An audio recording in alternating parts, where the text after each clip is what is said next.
প্রশ্ন হচ্ছে আজ মুর্শিদাবাদ নাকি হাতের বাইরে চলে গিয়েছে। মমতা বন্দ্যোপাধ্যায় বলছেন আমি কি করব, স্বতঃস্ফূর্তভাবে হচ্ছে, পুলিশ দাঁড়িয়ে দেখছে স্যার, 6 ঘন্টা হলো অশান্তি।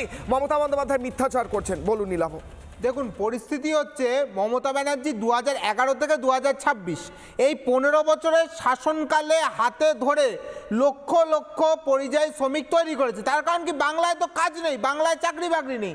একটা ছেলে বাংলায় জন্মাচ্ছে, বাংলায় পড়াশুনো করছে, করে বড় হচ্ছে, বড় হওয়ার পরে সে যদি একটু পড়াশুনো জানে তাহলে তাকে হয় কর্ণাটক বা তেলেঙ্গানায় যেত আইটি সেক্টরে চাকরি করতে, আর তা না হলে তাকে গুজরাট, মহারাষ্ট্র, উড়িষ্যা, ঝাড়খণ্ড এই সমস্ত রাজ্যগুলো যেতে হচ্ছে বা তামিলনাড়ুতে যেতে হচ্ছে তাকে পরিযায়ী শ্রমিক হিসেবে কাজ করতে।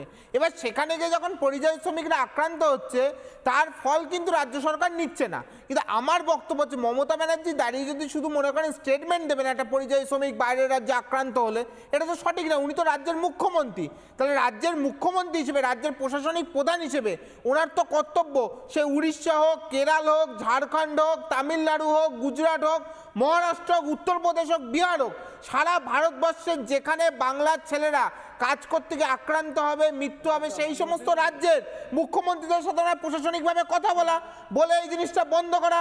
ওনার উচিত ভারতবর্ষের প্রধানমন্ত্রীর সাথে কথা বলা, ওনার উচিত ভারতবর্ষের স্বরাষ্ট্রমন্ত্রীর সাথে কথা বলা, একটা চেয়ারের সাথে চেয়ারের কথা বলা, কারণ এটা ওনার কর্তব্য। উনি রাজ্যের মুখ্যমন্ত্রী হিসেবে, প্রশাসনিক প্রধান হিসেবে বাংলার মানুষকে বাঁচানোর দায় দায়িত্ব ওনার, উনি তো সেই দায়িত্বটা নিচ্ছেন না।